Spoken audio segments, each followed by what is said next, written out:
All right, should we dive in?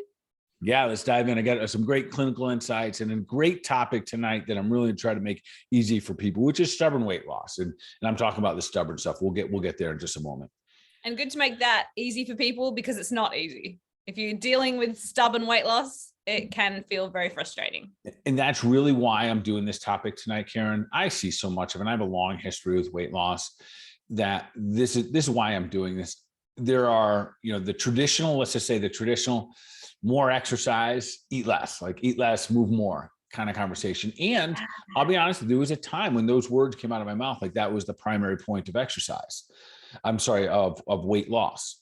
And I think part of my background where I really started my weight loss, say, journey of helping people lose weight, probably 15, 18 years ago, when I used to work with ultimate fighters, well, like mixed martial arts fighters, and they would have to cut weight. So this was my real first introduction, other than my own body, that I would have to help others cut weight. And it wasn't simple amounts. We were talking about cutting weight in a very specific time frame under massive amounts of stress, which was a unique thing to be able to do, to cut weight under stress. Yeah. And in that, I learned so much in that time frame. There's times it's very common that we would, we'd lose maybe, depending on the weight of the fighter, but we might take a guy that was 175 pounds down to 155 in a 3-day span. Wow. Yeah. And then Crazy. Fight on the 5th day, like weigh in on 4th day, fight on the 5th day. So and we had to be able to fight too. Like you got to be able to have energy to fight. Yeah, that was the thing. We're talking about super high function human, probably some of the greatest athletes I've ever met in my life or ever been around. Their conditioning and their fortitude is unbelievable. Yeah. That part was very interesting. And, I bore an immense amount of responsibility doing it because these young fighters would just completely trust me. And back in the day, this is what's fascinating. Back in the day when I was doing this, literally keto, there was no such thing. Carnivore diet, there's no such thing. Carb cutting, there was these diets did not exist. Yeah. And it was just simple old schoolwork that I put into practice. Yeah. And it was really about the type of calories that we put in the body that were causing responses. So I knew that bread had a side effect of acting like sugar. Yeah. So that was all right. Let's eat the egg sandwich without the bread. So my fighters never starved. And that was fascinating because all the other fighters would. Like we'd go out for breakfast the morning of weigh-ins. It'd be a light breakfast, but we'd keep that fat and the protein coming into their bodies.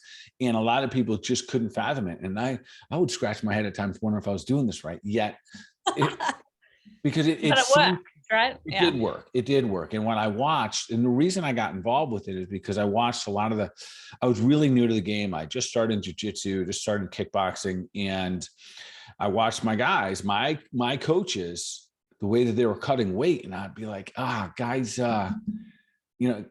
can I give us some input on here? And literally they would put on garbage bags and work out and get in saunas, sweat things out and spit in cups and completely, this was common. This isn't an individual who did this. This was very, very common that people did. They would chew gum all day and spit. They'd have nothing left in their bodies.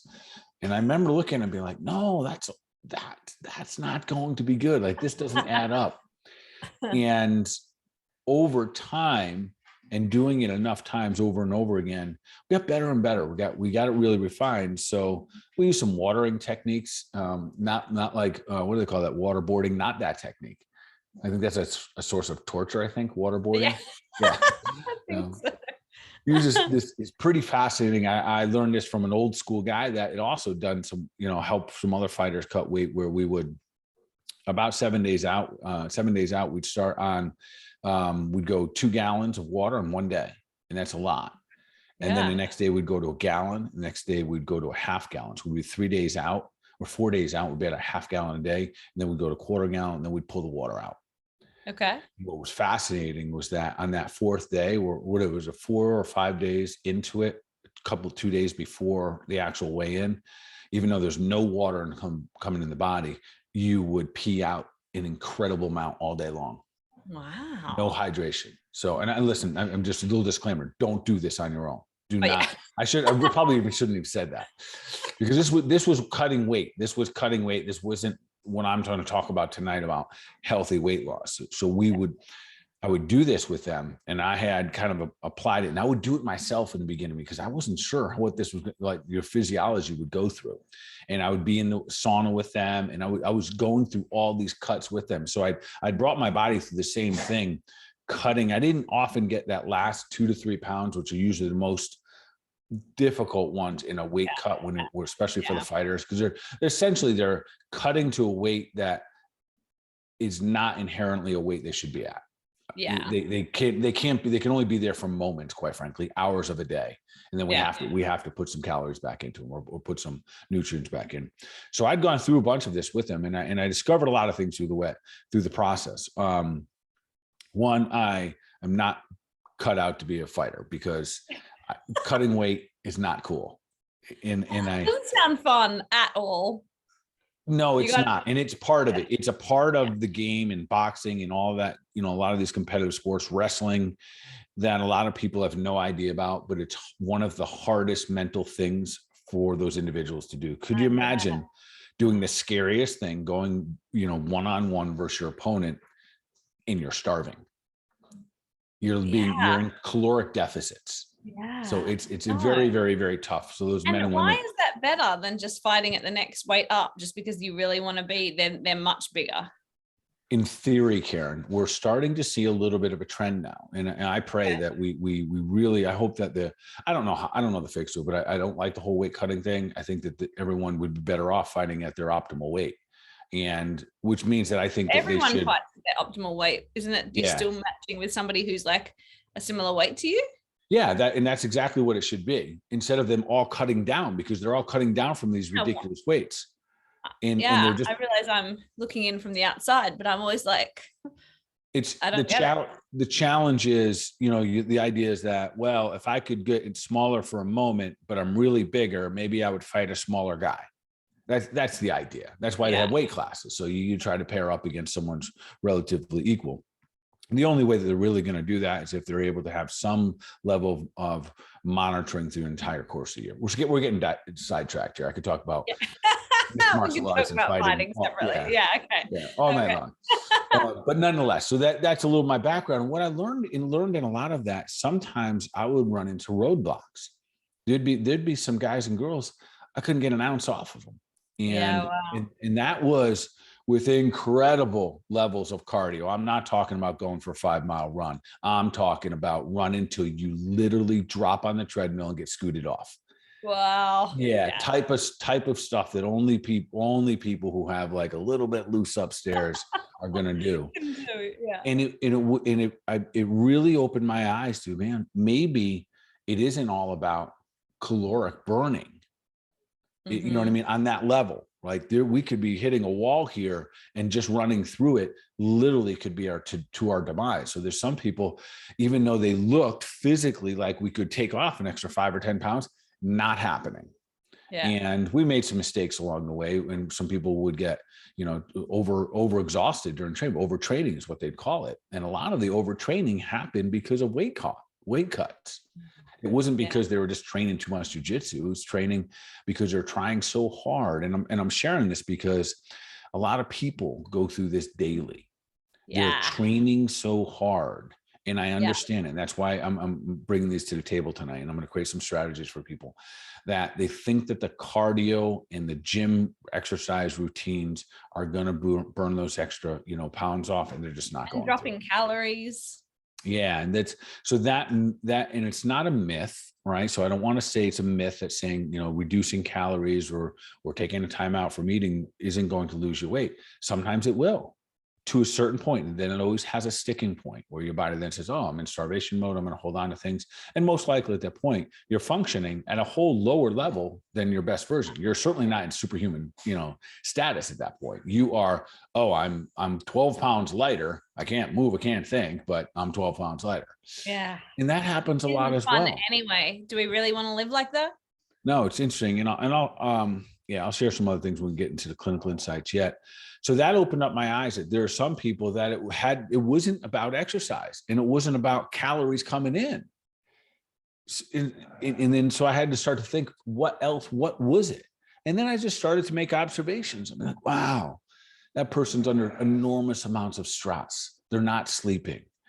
So I started to see some patterns like there. Or I'd say, man, this guy has a gut issue. Maybe I couldn't even identify it at the time, but they have a lot of constipation, or their bowels are improperly moving. They're toxic. Or I'd see, maybe someone that had like a lot of skin issues, might be acne or rashes. I say there's something wrong with the detox mechanism there. So I'd start just to put all these things together, and I start to make some observations. And that's one of the reasons that I started to move in the direction, of, if you want to call it functional medicine, of really looking for the root causes of things. So it gave me some insights, even though I had some really good insights on helping, let's just say, an individual who didn't have any of those issues and just literally needed to, move more, eat less, and burn up some calories. So tonight I'll do a deep dive into that. And here's the two things that I want to say before we start everything for tonight. One, it's going to require two things. If you have stubborn weight loss, listen, I get it. I feel you. And don't let anyone tell you that it's okay to carry weight that shouldn't be on your body. I'm not saying to stress about it, but it's okay for you to have an opinion about that. I mean, like if you've gained 20 or 30 pounds or whatever, I don't know how much weight. For some people, Karen, it could be 5 or 10 pounds based on their frame. For some people, it might be 50, 100, 250 pounds. It's also important for us as practitioners to adhere to, or listen to, or respect when someone says, I need to lose some weight. This just isn't good for me. Yeah. So when someone says that to me, there's a time in my career I might have said, no, Karen, you don't have to lose any weight. You look fantastic. That's what it's about. My first question is, okay, Karen, if you think you got to lose weight, what is your ideal functioning superhuman status type weight? That's what I'm curious. What do you think that is? My second question is, when's the last time you were there? Yeah. So we have to be, yeah, right. So we have to be like, I have to know these things for the people that I'm working with. And if they said, you know what, I was there 3 years ago. Yeah. All right, cool. Now we can start to dig. So there's two things I want to be. One, you have to be kind to yourself. Yeah. You have to be the most loving person to you on the face of this earth. And often and I say that sometimes, or a lot of us aren't. Yes. Yeah. Very, very, very often. It's not, it's not kind sometimes. Yeah. It's not, the words don't come out real nice, or the view that we have of ourselves and the thoughts that we have. And we'll get into that tonight, because there are hormones and different traumas and stressors that play a huge role here. So make sure you're being kind to yourself. Say something nice to yourself on occasion. Make sure that you're edifying yourself, because if you're not going to, the rest of the world's not going to either. And that energy and that vibration is so, so important. So that's we'll start off with that. And then the second thing, if nothing else is learned from today, find some accountability. It's very helpful. Find some accountability that understands you, your body, and your health goals and your health strategies. Which, Karen, that's different than someone just saying, hey, Bart, I want to lose 10 pounds, would be my accountability partner. For me to understand your strategies and how these are going to work out for you, that's as important, because then I can hold you accountable for the actions that you're taking, not just asking you if you've lost a pound today or this week or anything like that. So find an accountability partner or a group or doctor. I don't know, just that is so significant.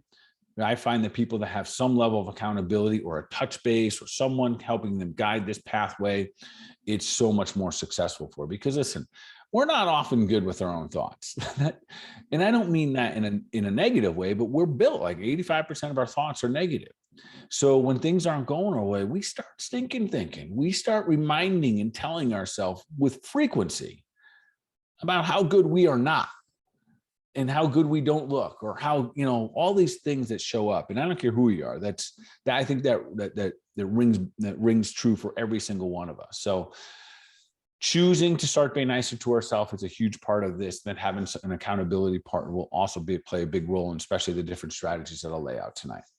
So with that being said, let's shift a little bit, and let me talk about a couple of clinical insights, and then we'll move back to the five causes of stubborn weight loss. And again, if we have weight in the body that shouldn't be there, let's make a concentrated, honest effort to help it go away. if it's not supposed to be there, because most likely that means it's some type of an inflammatory process. And the other part too is, I have two situations recently where I've had women, total different age groups here, one in 50s, one in their 20s, that they've gained a decent amount of weight for them. And it was the best thing for them. Okay. Now, it was very difficult for me to explain that to both of them. Two different conversations. But my first question came out was, okay, because they had me look, remember, we have a body composition tester in my office. Yeah. And so we get to see body weight. And sometimes that scale could really get into our brain. So I love measuring. Yeah, we also have to know what we're going to do if we doesn't measure the way we like it. So in one situation, it measured pretty high, like for a young, so the girl is normally in probably, she's very thin. She's probably, I think she normally hovers around 108 pounds typically. And she was probably like 10 pounds more than that. Okay. So for someone that small, that's a lot of, that's a bodily change. So the first question when I was doing a review here is, how do you feel? How do you feel lately? How are your hormones? And a big one when we get to hormones is, how's your libido? And she giggled like, so, well, I'm mixing the two conversations here. Yet these were conversations that I'll often have before I start to address the weight. Yeah. Because we dismiss function. And in both scenarios, both of the women are probably feeling as good as they have in a long, long time, even though they got a little extra weight on their body. So yeah, right. And that's got to be more important, because even when we do look at weight, I mean, you've got body composition, which is good, but a lot of us just step on the scale. And I know I've had people who, you know, start working out and are a dress size smaller, but are heavier, right? Yes. If you just look at that number without taking, you know, she was taking measurements at the same time. So realized that she'd lost like, I don't know, something huge over her whole body. It was like well, maybe not 6 inches, I don't know, like quite a lot of centimeters, but her scale actually like went up a kilo or two. Yes. And that's the most common initial phase of weight loss, that it's body composition changes. Yeah. And so again, in all of it, especially if you're listening tonight, or for our listeners, if you have a little stubborn weight loss, this is for men or women, be patient with yourself and have a strategy that's also going to work on some of the 5 that we're going to talk about tonight. And you might know 1 or 2 of these, like, man, that's me right there. And then play it out. Start talking to yourself nice, have a strategy, get an accountability partner, a group, you know, that might mean a workout group. You might go, it might be in yoga classes. I don't know. Right. But it's something where you don't have to be the only judge and jury of what's taking place here. All right. So let me dive into some of these clinical insights. So I have three interesting ones here tonight. So the first one, young woman, had stomach bug, pain, gas, diarrhea, and no appetite for 2 days. Wow. So yes. And this is not uncommon. So when I hear stomach bug, and anyone who does really, you know, like clinical nutrition or functional medicine, when we hear stomach bug, we're also thinking virus, bacteria, parasite. Yeah. It's really what that means. It's a combination, one or all 3. Yeah. And usually there's a parasite involved in that stomach bug. And it's just always a funny conversation when someone first hears it. No, I didn't actually have a stomach bug. I just had something else. And anyways, all 3 of those, no appetite for 2 days. She was going on her 3rd day, and she said she just didn't feel like eating. But everyone around her was saying, hey, listen, you got to eat something. Okay. Yeah. And so I asked her, I said, did you just eat something? She's like, no, I know I should, but I just didn't want anything. And I gave her a little applause and said, good for you. Yeah. Listen, so this is for everyone out there that think at some point they just have to eat something for whatever the reason. I will tell you this, there's way more damage done by just eating something versus just eating nothing. Yeah, we've got this idea that we like can't go without food for like Absolutely. Even a day sometimes. Oh my God, you haven't eaten today, you know? Yeah. Whereas like we'll survive. This was a beautiful example of how the body uses fasting for healing. So she'd never fasted a day in her life. And we were talking about it afterwards. So she's not a faster. She doesn't do intermittent fasting. Really know what it was. She just hadn't eaten for 2 days. She's had some water, but everything didn't feel right. So she said, I was just having some water. So maybe she had like some tea, or she said she had some like lemonade or something like that. Just something really, really simple. But everyone around her kept telling her she had to eat, she had to eat, had to eat. And she wanted to know from me, do I have to eat? Is something going to go wrong here? I said, absolutely not. Your body is so innately in tune right now. It's saying, don't eat. I'm going to kill off whatever's going on here. If it's a bacteria, if it's viral, if it's a parasite, I will starve that sucker out. We will not feed them, and we will kill them, and then we'll poop them out. And we're going to get them out one way or another. We're going to either puke them out or we're going to poop them out. But we're going to get those things out of our body. And again, not comfortable, but such a beautiful process of innate and the innate wisdom that our body has. So for her, it was a little bit of a high five, keep doing your thing, and told her, listen, worst case scenario, you get really tired and you don't have any energy, and therefore you go to bed. Yeah. And you rest. That's what you do. And then it gets out even faster. Yeah. Amen. Because we heal when we rest. So that was a good little clinical insight. And just remember to people, don't try to overthink your body. Yeah. Just listen. If you don't feel like eating, don't eat. That's a real, that might be the takeaway tonight. Don't feel like eating, don't eat. Yeah. All right. Then, so the next clinical insight is I had someone, a good conversation. The question was, does celery juice break my fast? I want to take this in a little different direction. So I'm not breaking it for the question per se, but the conversation around the question. So does celery juice break the fast? And I asked him, what's your purpose of fasting? And that was a little bit of like a pause, like, I heard it's good for me. So there's kind of two things, Karen, that I tell people about fasting. So the biggest gain for all of us when we're doing some level of intermittent fasting, time restricted eating, we just have a timeout. And really the timeout, like if specifically meaning that we don't have to release digestive enzymes to break something down and therefore then digest it and move it through the intestinal system. Yeah, we don't have to expend that energy. You don't have to expend the energy. You don't have to give up resources, hydrochloric acid, amylase, pepsin, all these different enzymatic reactions where you just drink a little bit of something, you don't have to break it down. And in that scenario, you know what? Celery juice passes the test. It's not going to do any of those. Now, I may have some hardcore people out there, but listen, doc, I read or listened to a blog and I blah, blah, blah. And they said, if you eat or drink anything other than water, it may raise your blood glucose levels. True. It might. And it might, and that means literally like when you prick your finger and you test your blood glucose, it's a little bit higher. It may raise that up. And there's some truth to that. But that also means that you don't even have to eat to raise it. You can just get stressed out and raise that. Yeah, true. So true. Yeah. Anything you eat or drink, even coffee, when people say, oh, I just do black coffee, do it with butter, whatever, anything can raise your blood glucose temporarily. And my experience up to this point is don't worry about it. Yeah. Right. Don't worry. Just don't digest anything. Don't give up enzymes in order to function.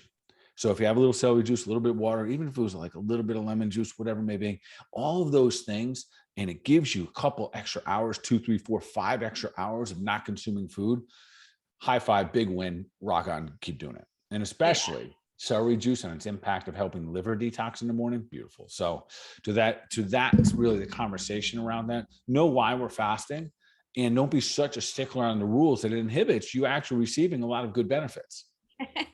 Especially rules just for the sake of rules, like knowing why you're doing the rule, like, oh, I'm just doing it because I read I should do it. Like, do you have a reason? Have you got your own goals? What are you trying to achieve? Yeah.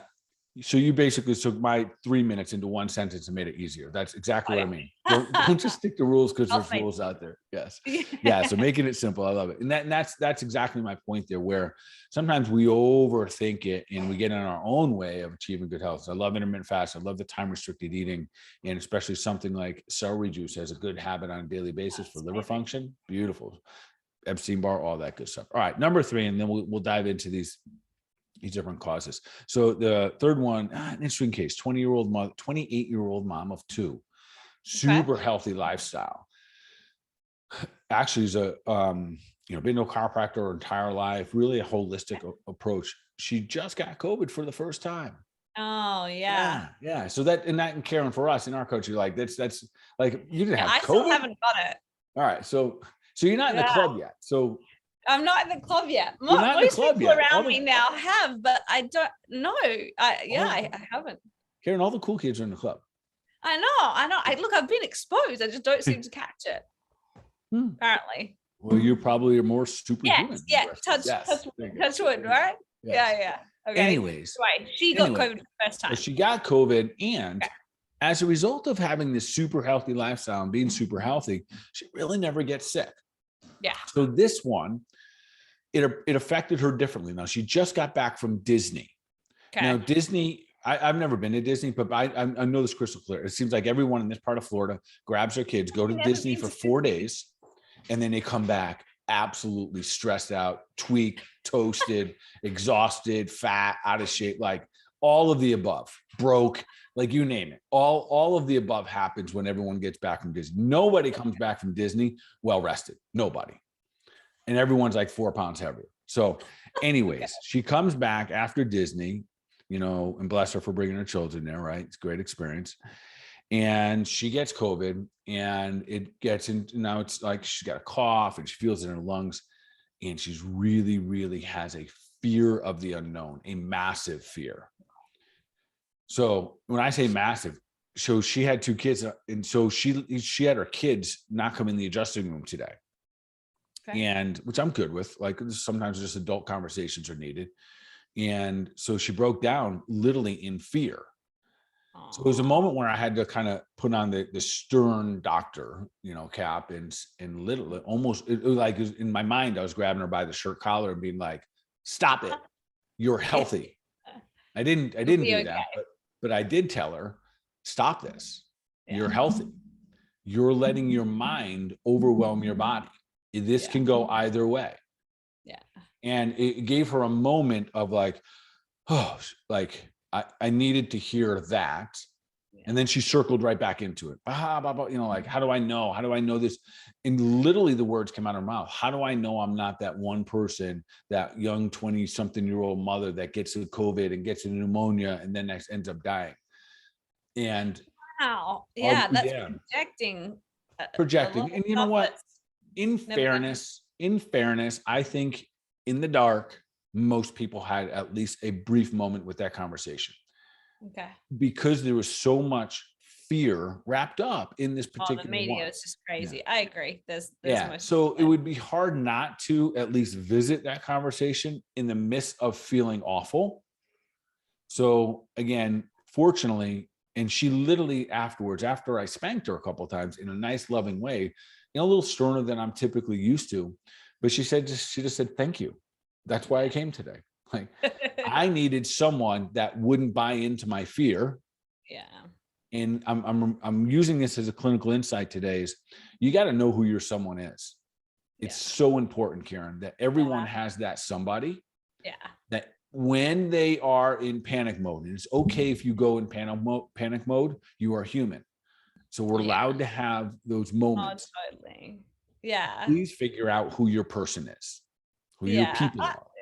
Yeah, I used to even do it sometimes with a migraine. I used to be like, someone check on me because I'm not going to. I felt like it. I mean, it's silly. I always am fine later, but you're like, I think I'm going to die. You have to check on me. Yeah.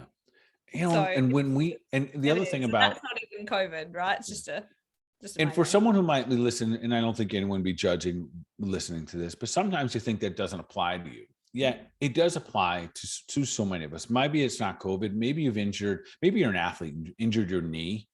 And now your brain has gone down the tubes. Yeah. You're thinking to yourself, I'm not going to play this year. I'm not going to get my scholarship. I'm not. Yes. It's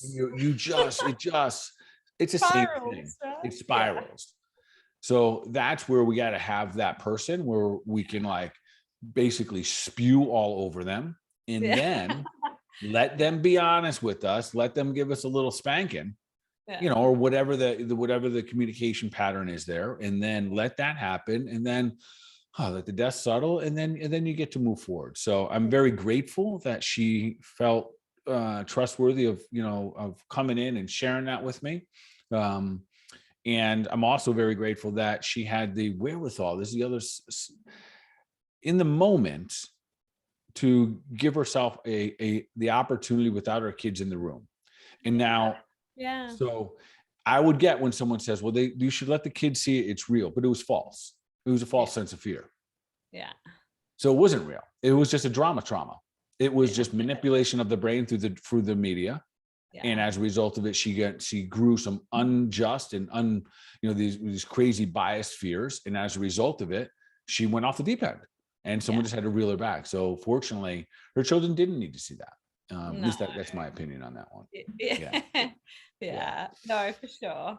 There's no point in scaring them, really. Yes. And then they came in and they got adjusted and they got all tuned up, and like kids do, just like animals, like they're already moving. They're forward. They do not live in the past. They're 10 steps ahead of mom. They're like, Mom, whatever, you're fine. You had COVID last week. You're done. Yeah. Yeah. No, that's awesome. It's very easy to have your mind project that far forward. So, and think about worst case scenario that that's probably never going to happen. Never. The likelihood of most of those things that really we attach so many fears to are less than 1%. We don't have the energy to worry about the 1%. You don't. No. You literally don't. You're gonna be worrying about too many things. All right, let's dive in. 5 causes. So we got 5.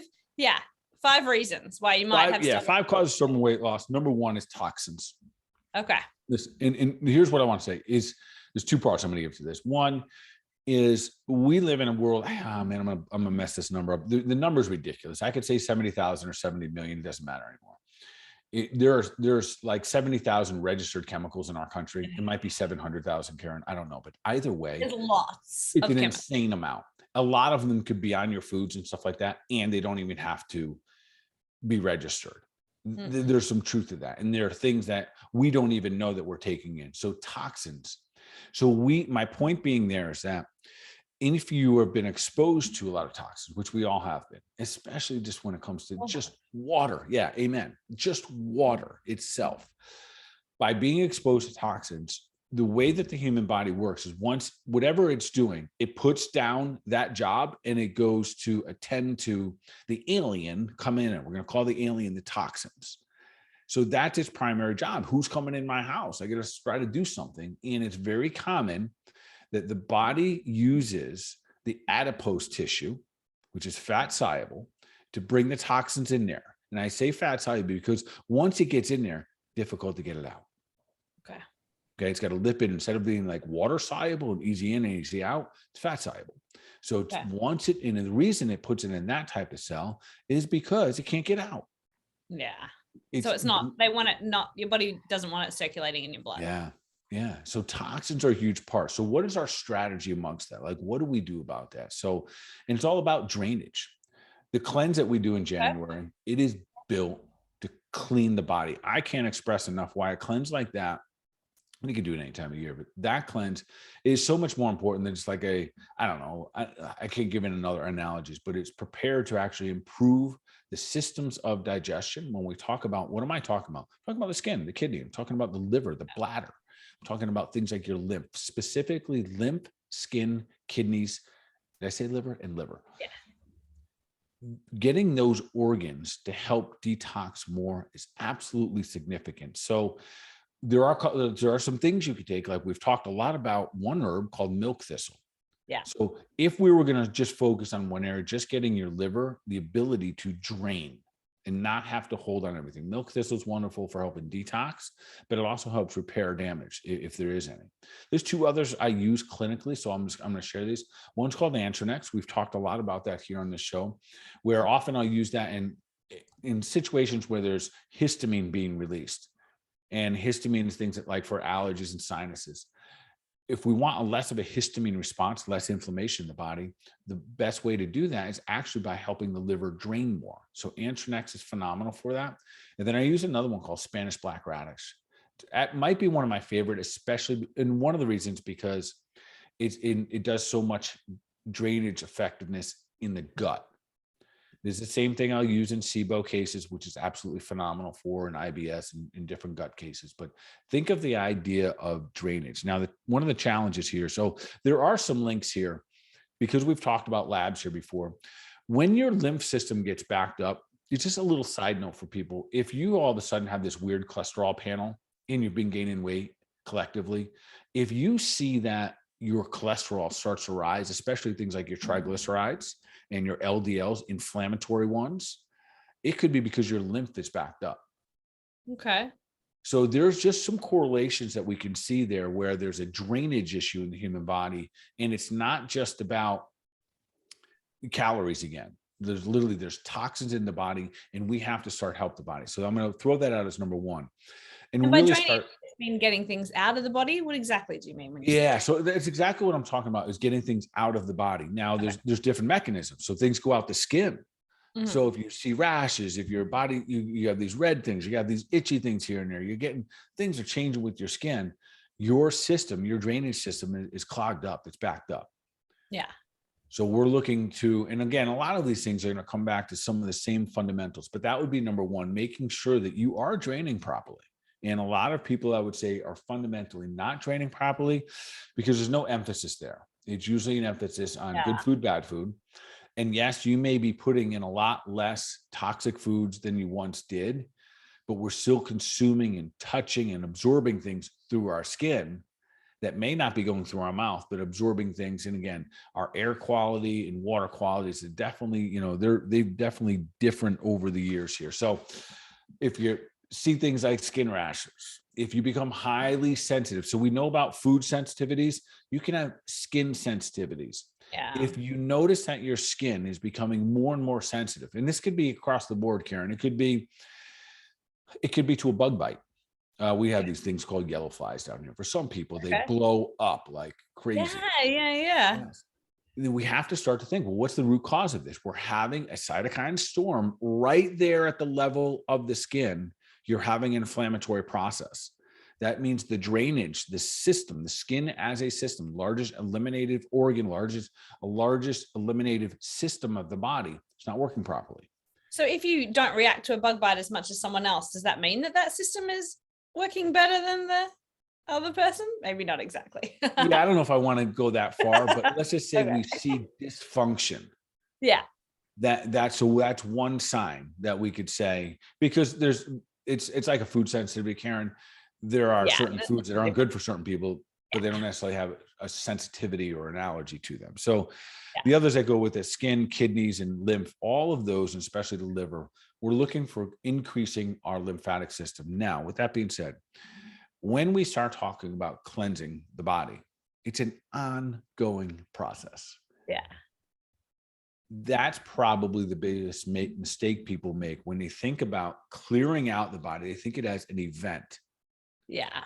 Clear it out for 10 days. Right? Like detoxing. Yes. It's like an event, whereas we're actually detoxing every day. Yes. And that's how we got to move. The thought process needs to move into. So the cleanse we do in January, and people do run this. We have people on it every day, yet I often talk about it. So when people say, what do I do when I'm done after 21 days? I say, well, the only thing that's going to differ is you won't use all of those supplements, which were really designed to help you become a better drainer. Yes. And you'll stick with the same food groups. But the moment the bad guys start coming in, we start running into trouble again.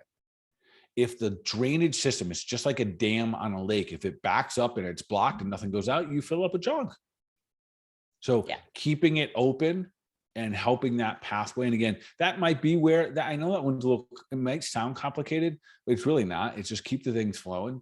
If need be, though, that's where you might check with your practitioner and say, how do I help this body become better at flushing things out? Yeah. And no doubt part of the answer is, well, don't put the junk in. Yeah. Yeah. All right. So that's okay. What's number two? Number two is going to be, I'm going to squeeze two of them together here. Okay. And there's still going to be three others, but I'm going to put two kind of in together. I'm going to say it's food sensitivities. Yet in parentheses here, we're going to think that all food sensitivities are caused by leaky gut. Yeah. Okay. Yeah. So food sensitivities, this is easy to test for. And I'm always, it's, and I go up and down whether or not food sensitivity testing is good. I love food sensitivity tests when people cleaned up their diets. I don't like food sensitivity tests when their diet is still all over the place, because then we distract ourselves and say, well, that one food sensitive piece of broccoli is my problem, not the McDonald's burger and fries over there. So back real quickly, back to toxins. Listen, canola oil is on the top of that list. Oh, and it's in everything. Everything. It's like, you need to really be sticking to God's garden or you're eating canola oil. Yeah. Really. Like if you buy a packaged food, it's in there. Yes. Packaged food. there's canola oil in breads. Like there's every bread everywhere. like And canola oil is one of those oils that your body does not do a real good job at just getting it out. So it holds it in the adipose tissue. And what about if it says organic canola oil, just quickly? Yeah, I'd still just scratch it.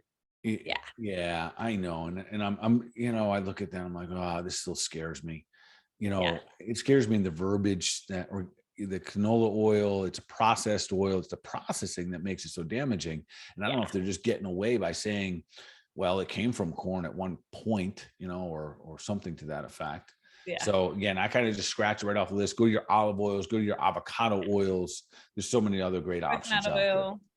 Yeah. So really leaky gut. And then I don't know what episode it was, Karen, but if you haven't made any efforts to heal up your leaky gut, and that was a broad assumption that everyone listening to this has some degree of a leaky gut, 100%. Which is okay. Who wouldn't have? You can't, even if you are sticking to God's garden your whole entire life, you've got the other things that you were saying coming in that potentially are affecting you. Glyphosate is found in the rain at this point, so glyphosate triggers zonulin. So there's a lot of things that just are really breaking down the microbiome. And then literally where we're supposed to have what's called tight junctions, like they're literally tight, they loosen up and things get through there. And that's what leaky gut is. Yeah. So we had an episode, we talked about the 4 R's, how to restore your gut. And it was remove, repair, replace, and then rebalance. And so I won't go into all those tonight, but very, very systematic, not very difficult. And I'll tell you, if you allow yourself that process, you remove the bad guys, you start to repair things using some L-glutamine, use a little collagen in the morning. You start using things like Spanish black radish. That's another way we remove things. We start to use a digestive enzyme. Maybe we get some probiotics in there to repair, restore, and then you rebalance. But that's really the lifestyle part. That's the nervous gut and all that. We create a lifestyle that's supportive of a good, balanced body. Your life will change. And that's the beauty. That spot right there, the leaky gut point, when the microbiome has been changed, and then one of the others we're going to get to just a moment when we start to talk about hormones. When the microbiome is dysfunctional, we have a dysbiosis. Very, very, very difficult for you to lose weight because your body is going to hold everything that it possibly can. And the bad guys are eating as well. And we cannot just get distracted there, because if the bad guys are eating, when you go through all your metabolic activities, you're not burning their weight. Yeah. Like there was that, fascinating. They talk about that rat study where they, took rats and they did fecal transplants from skinny people and fat people and gave it to the rats, and their weight, regardless of what they ate, their weight changed drastically depending on what their microbiome was. Based on their microbiome. Fascinating. And just so crazy. It really is. And so that's where the emphasis should be, which is, it's almost counterintuitive because you're literally trying to well, maybe it's not counterintuitive because you're trying to get your weight off your gut, but we're thinking it has to be exercise and food only. Yeah. But if you cleaned up some of these things, these rats weren't doing anything different. The only thing that changed was literally their microbiome, and one just got skinny and one just got fat. Literally they didn't work out different. They didn't eat any different calories. I know they're rats, but has a big part to play. Yeah.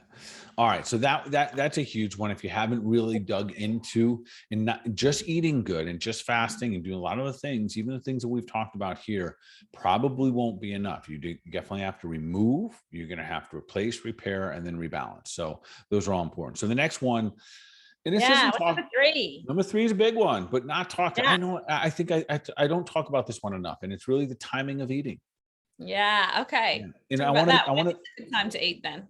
Well, I want to talk about the reason why the timing is so important. So the body is the simple answer is as close we can get to circadian rhythm, and working with the circadian clock, the absolute best it will be, meaning that we get up with the sun. When we get up with the sun, we start just getting up with the sun every day and watching the sun come, it actually regulates your appetite.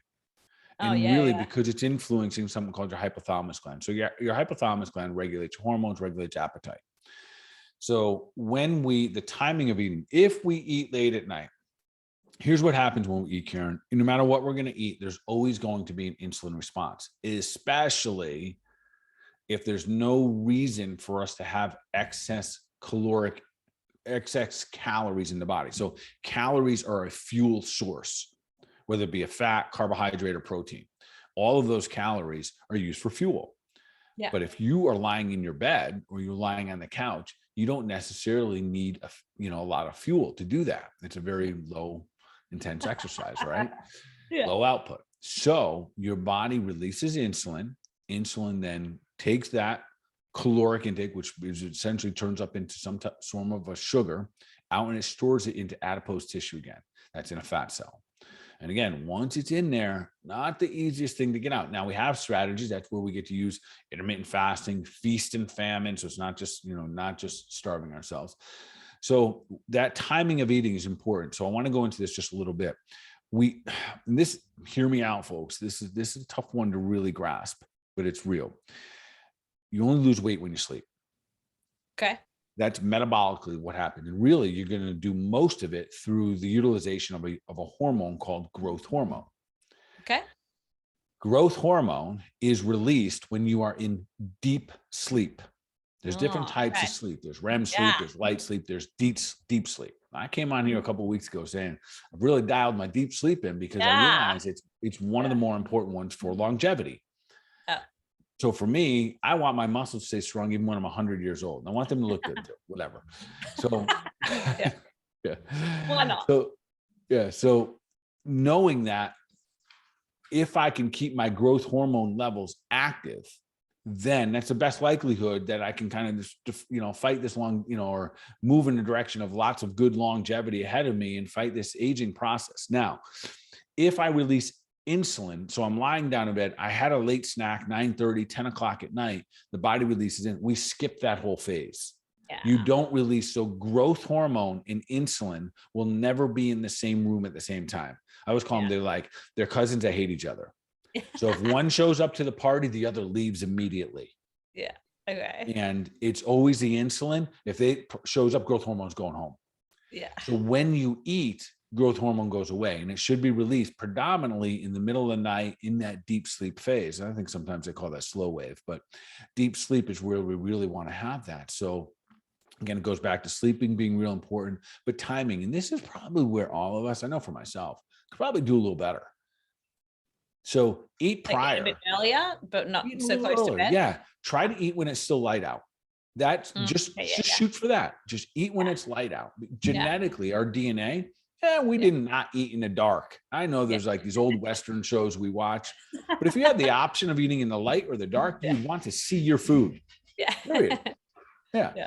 So eat in the light the best that you possibly can, and give your body an opportunity. And of course, if you have sleep issues, you got to then go tackle those, right? And we've had a lot of strategies there to do so.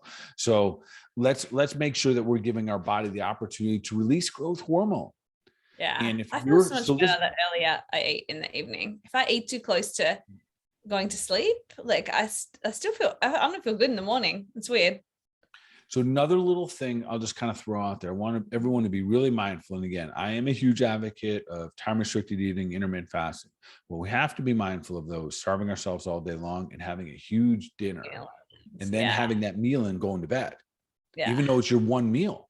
Even if you're like an OMAD or 1 meal a day type individual, let's not make it so there's no, it'd be ideal if you ate and maybe you had to walk after dinner, walk the dogs, and you still had some activity. I'm not talking about exercise yet, some activity where the body could burn some excess calories, digest, replenish, repair the muscles, tissues, and organs that your body needed. You go through the night, you get into that deep sleep, release growth hormone, increase metabolic activity, burn up what you need, get a little testosterone produced, build up some muscle. The next day you become a fat burning machine. So that would be the beautiful cycle there. So just be mindful if you are if you're doing intermittent fast, time restricted eating, that you're not waiting so long to the end of the day just to get your hours in and then having this huge meal that then you basically sit on the couch and go to bed. Yes. All right. So that's number 3. What's number 4? Number 4, hormones. Yeah. Okay. I want to focus on 2 hormones in this, and we're going to talk about estrogen and cortisol. Okay. So estrogen is real interesting. So estrogen by itself, when it's balanced, actually works as this phenomenal hormone for the body. It can actually inhibit visceral fat. Okay. Which is fantastic. The challenge is increased hormone or increased estrogens, or what we call estrogen dominance. And to have estrogen dominance, all you need to do is either have low progesterone or high estrogen. It's still dominant in that relationship. So that's really what we're talking about. Now, visceral fat is the type of fat that wraps up, like it's on the inside. It might be around the organs, and it's not it's not a healthy fat whatsoever. That's the guts that are really, really hard. Like you push them like the hard. Excess estrogen. So the visceral, like balance estrogen levels can help that. Okay. Here's where it gets different. Excess estrogen will now cause flappy fat. Oh, okay. Yeah. Okay, you follow me? Like it feels, more cellulite type. Okay, to be specific here. It feels softer, it feels looser. We'll see guys with man boobs, that kind of stuff. Those are estrogen dominant situations where the estrogen is now you're storing all that excess estrogen into an adipose tissue again. So that by itself, excess estrogen or estrogen dominance is an issue. The challenge here is the excess estrogen often correlates directly around stress and cortisol. And then we have a double whammy here. So, and I don't have the time tonight, but that estrogen birth control for many is going to just push people into the body is going to mimic estrogen dominance in menopause. It pushes many women into a perceived menopausal state, which inevitably is an imbalance in the progesterone and estrogens. And that by itself, I see so many women, it's not for everybody, but so many women, the adverse effect is weight gain. And the reason it gets tricky for every girl out there that has gone on birth control or has gone on progesterone or gone on, HRTs and gained weight, it's because those excess hormones were stored in the adipose tissue. Can you get them out? Yes. It just takes a pretty good strategy and some understanding that it takes a fair amount of time to get this back out of the body, but it will come back out if you're diligent. You talk nice to yourself, you have some accountability, you have a good, you've cleaned up your leaky gut and we're sleeping good at night, you're eating at a good time, etc. So this is definitely possible. The challenge here with when I say hormones and the other one being cortisol is that when cortisol is released into the body, this stress, and this is part of why it's so real, Karen, that we have to really be mindful of how we speak to ourselves. If we speak to ourselves in a mean way, that's stressful. Nobody likes to be talked down to. Yes. We release hormones based on what we allow into our brains.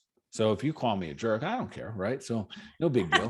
Like I'm not letting it in. My force field is going to say, no big deal. Like I take it as a compliment. I'm just like, I'm going to take that as a compliment. So I get to choose that. And therefore my hormones will respond that way. Yeah. Yet if I say I'm a jerk, I can't deny what I've said. Yeah. And I'm going to respond the way that shakes down in my body or the meaning that I applied to that. Mm-hmm. So most likely when I talk bad to myself or about myself, I'm going to start producing my own cortisol. And cortisol is a stress hormone. It essentially tells your body to purge or release sugars, glycogen out of the muscle. So you can eat up the muscle, but mostly the liver is going to release different types of sugar. So you have energy to manage the stress. As that goes on over and over again, we start to deposit that excess. The cortisol creates an excess amount of sugar in the body, and you start to store that in the adipose tissue again. So having some mindfulness is a huge way to start to literally help your body lose weight. And again, this had nothing to do with doing an extra mile on a treadmill. This is a total different approach. All right. So real quickly, water, huge, and what we call xenoestrogens. Those are all the things like the chemicals, going back to the toxins, the plastic bottles, all of those things that create an estrogen-like effect in the body. And the other challenge too, when we have lots of cortisol, your estrogen could be perfectly fine, Karen. We have lots of cortisol and the estrogen levels stay the same, because I see this on the lab work.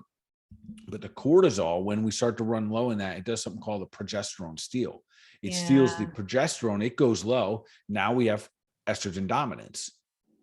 And, we can see so many different things. We can see, hair growth, especially for women. We can see excess weight gain.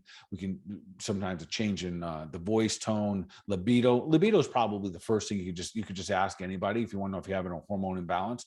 How's your libido? Yeah. It's probably the simplest, straightforward one. How's your libido? Has it changed?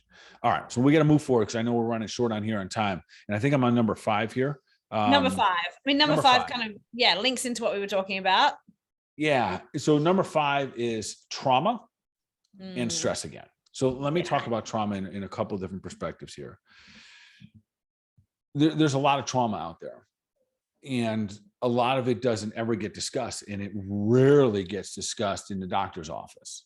Yeah. In terms of what's really going on here. When did these things? Yeah, and what do we even mean by trauma? Yeah. Okay. One, I want to say this: your body does not discriminate to what type of stress you have. Yeah. When I say trauma, I'm talking about we can have physical, mental, emotional, chemical, all of the above. Yeah. So I want to give some examples that I've seen, throughout the course of my career that is rare, and I see them all the time. Surgery is one. Surgery is a trauma. Yeah. I know people have it all the time, but surgery is a trauma. There's nothing natural about a knife being put into your body. Nothing. Yeah. I don't care the cause or the reason. There's nothing normal. And there's also nothing normal about disrupting the ability, the consciousness between your mind and your body. And that goes back. So when surgeries happen, if there's anesthesia, then we have a disruption between the hypothalamus, which regulates appetite and your hormones. So usually that's a hypothalamus dysfunction. So, and then there's also the emotional traumas. I see divorces. I see breakups with boyfriends and girlfriends. So many of these things get left unsaid. So one of the big things that for everyone listening, if you have stubborn weight gain, ask yourself, when was the last time I was at that ideal weight, or did I have a surge of weight? And then go back and ask what was going on. Yeah. Literally ask yourself, what was the trauma of that time? Don't ask yourself, was anything stressful? No, because our tough guy brain will just be like, no, there was nothing. Ask yourself, what was the trauma in that time? And there's going to be one, and it could be chemical. It could have been a drug or medication you went on. Could have been birth control, right? That's a trauma because we're manipulating the way that the human body works at that point. Could have been surgery. Could have been a round or many rounds of antibiotics. It could have been a breakup. It could have been you moved. Yeah. But there was a trauma there that is keeping your body in that state. And the nice thing is there's a lot of techniques, maybe it's therapy, but there's a lot of techniques.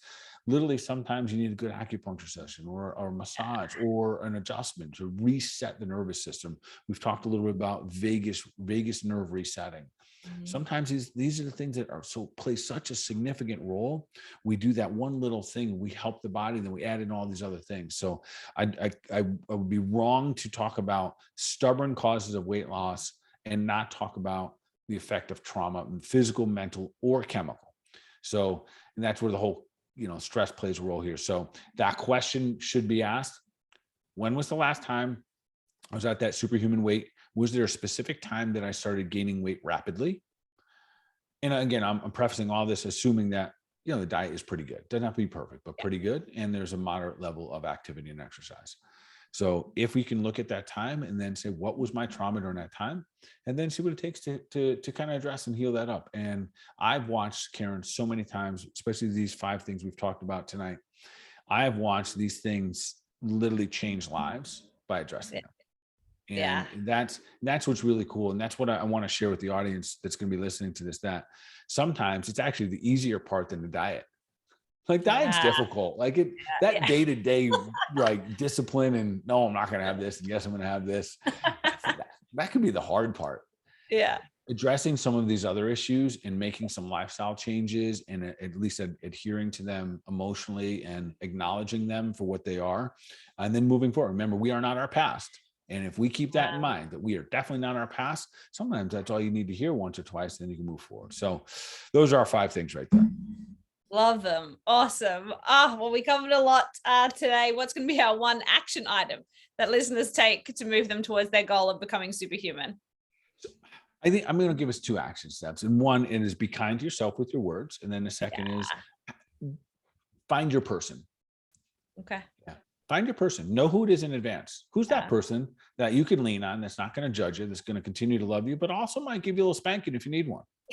Yeah, especially if you got some stinking thinking going on. So find your person and be kind to yourself. Thinking. I like that. I think we need like constant reminders of stinking thinking. Even when you think it's like, right. Even when you think, oh no, I'm trying to do this, they creep in. So I love that. I love that so much. Well, thank you so much, everyone, for tuning in. We'll be back next week, same time, same place, for another episode of the Health Made Simple show.